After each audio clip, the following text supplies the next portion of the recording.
भाग 4 महाभिनिष्क्रमण गृहत्या। रात्रि का वह गहन, मौन और रहस्यमय क्षण, जब सारा जगत निद्रा में डूबा था, जब हर प्राणी विश्राम की गोद में था, जब कोई हलचल न थी, कोई शोर न था, उसी समय सिद्धार्थ ने एक निर्णय लिया जो न केवल उनके जीवन को बल्कि संपूर्ण मानवता के इतिहास को बदल देने वाला था। यह वह क्षण था जब एक राजकुमार, जिसने कभी दुख नहीं देखा था, जिसने विलास और ऐश्वर्य की गोद में जीवन बिताया था, वह सब कुछ त्याग कर, अपने प्रियजनों को पीछे छोड़कर अंधकारमय संन्यास के मार्ग पर निकल पड़ा। यह था महाभिनिष्क्रमण। सिद्धार्थ के जीवन में 4 दर्शनों ने हलचल मचा दी थी। वृद्धावस्था, रोग, मृत्यु और संन्यास, इन 4 चित्रों ने उनके भीतर कुछ तोड़ दिया था और साथ ही कुछ नया भी जन्म दिया था। अब वे पहले जैसे नहीं रह सकते थे। अब वे न केवल एक पुत्र, पति या पिता थे, बल्कि वे एक खोजी आत्मा बन चुके थे। एक ऐसा मनुष्य जो जीवन के रहस्यों की खोज में निकल पड़ा था। यही वह पृष्ठभूमि थी जिसमें महाभिनिष्क्रमण की कथा जन्म लेती है। यह केवल एक घटना नहीं, बल्कि एक ऐसी आध्यात्मिक क्रांति थी जो हजारों वर्षों बाद भी हमारे हृदय को झकझोर देती है। एक युवक जिसकी उम्र मात्र 29 वर्ष थी, जो सुंदरता, ऐश्वर्य और यश के शिखर पर था, वह सब कुछ त्याग कर निकल पड़ा, केवल एक सत्य की तलाश में। यह त्याग आसान नहीं था। यह केवल एक घर छोड़ना नहीं था, यह एक समूचा संसार त्यागने जैसा था। कल्पना कीजिए उस रात की, जब सिद्धार्थ ने यशोधरा और राहुल को सोते हुए देखा होगा।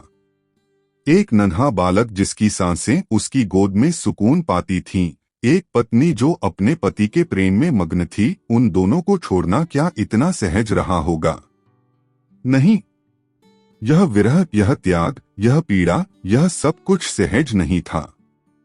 लेकिन सिद्धार्थ जानते थे कि यदि वे रुक गए, यदि वे मोह में फंस गए, तो वे कभी भी उस राह पर नहीं चल पाएंगे जिस पर चलना उनका धर्म बन चुका था।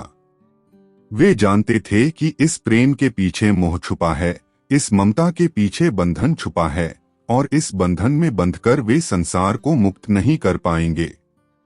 उन्होंने राहुल के सिर पर हाथ रखा होगा, शायद आंखों में आंसू भी आए होंगे, लेकिन हृदय में एक अग्नि थी, ज्ञान की, मुक्ति की, करुणा की।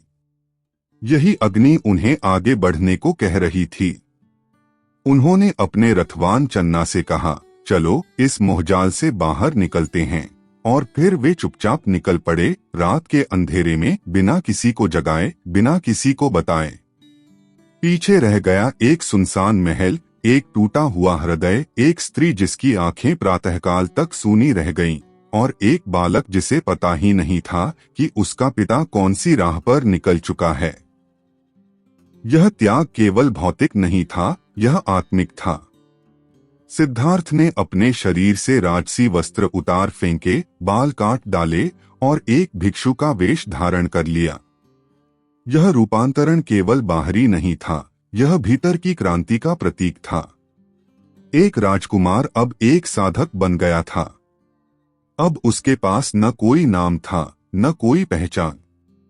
अब वह केवल एक जिज्ञासु आत्मा था जो यह जानना चाहता था, जीवन का सत्य क्या है, दुख क्यों है, और उससे मुक्ति कैसे संभव है। महाभिनिष्क्रमण का यह प्रसंग हमें यही सिखाता है कि कभी कभी जीवन में आगे बढ़ने के लिए पीछे छोड़ना पड़ता है। यह घर छोड़ना, प्रियजनों से अलग होना केवल एक कहानी नहीं है। यह जीवन की उस तीव्र पुकार की प्रतिक्रिया है जो आत्मा को भीतर से झकझोरती है। सिद्धार्थ का यह त्याग महान इसलिए भी है क्योंकि इसमें न कोई क्रोध था, न द्वेष, न विद्रोह। यह त्याग करुणा से भरा था, प्रेम से भरा था, लेकिन उस प्रेम में स्वार्थ नहीं था। उन्होंने घर छोड़ा ताकि वे स्वयं ही नहीं, बल्कि समस्त संसार को जागृत कर सकें। महाभिनिष्क्रमण की यह घटना आज भी एक प्रेरणा है। वह हमें यह बताती है कि यदि भीतर सच्ची प्यास हो, सच्चा संकल्प हो, तो कोई भी बंधन, कोई भी मोह, कोई भी विलास हमें रोक नहीं सकता। सिद्धार्थ का यह कदम उस रात शुरू हुआ था, लेकिन उसकी गूंज आज भी संसार भर में सुनाई देती है।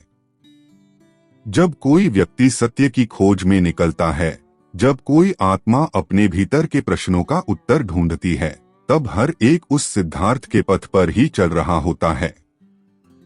यही महाभिनिष्क्रमण है, एक साहस, एक संकल्प, एक दिव्य यात्रा की शुरुआत। यह कहानी नहीं है, यह जीवन का वह यथार्थ है जो हर युग में, हर सीकर में जीवित रहता है।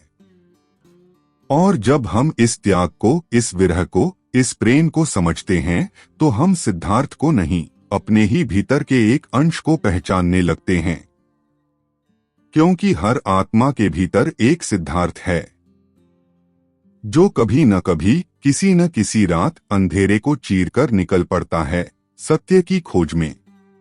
वह क्षण, वह रात्रि, वह संकल्प, यही था महाभिनिष्क्रमण का आरंभ। यही थी वह चिंगारी जिसने एक युग पुरुष को जन्म दिया, महात्मा बुद्ध को।